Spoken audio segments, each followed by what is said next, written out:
मुंबई गोवा महामार्गाच्या कामासाठी आता नवा मुहूर्त शोधला गेलाय। रत्नागिरी जिल्ह्यातील काम पूर्ण होण्यासाठी 2025 ची डेडलाईन आहे।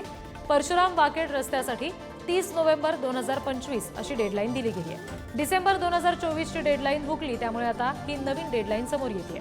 2013 पासून मुंबई गोवा महामार्गाचं काम सुरू आहे। या कामासंदर्भात आणखी तपशील देतील आमचे प्रतिनिधी राजन चव्हाण। मुंबई गोवा महामार्गासाठी अजून एक नवीन डेडलाईन आलेली आहे। 30 नोव्हेंबर 2025 परशुराम ते वाकेड अशा या रोडसाठी आता ही नवीन डेडलाईन आलेली आहे। डिसेंबर 2024 ची डेडलाईन मध्ये सुद्धा मुंबई गोवा महामार्गाचे काम होऊ शकले नाही। त्यामुळे आता जर पाहिलं तर आरवली ते वाकेड हे काम अजूनही सुरूच आहे। आरवली ते काटे अशा टप्प्याचे 60% काम हे जवळपास आता पूर्ण झालेले आहे। त्याचबरोबर आपण पाहिलं तर कांटे ते वाकेड अशा या अवघड रस्त्याचे काम हे 78% पूर्ण झालेले आपल्याला दिसून येत आहे।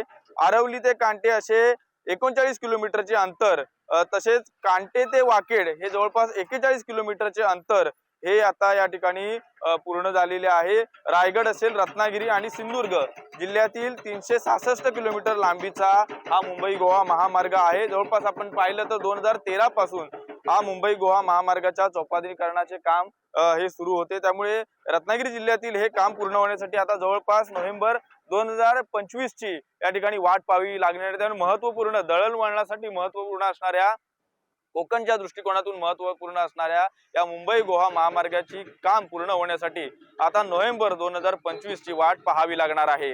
राजन चव्हाण, पुढारी न्यूज, रत्नागिरी।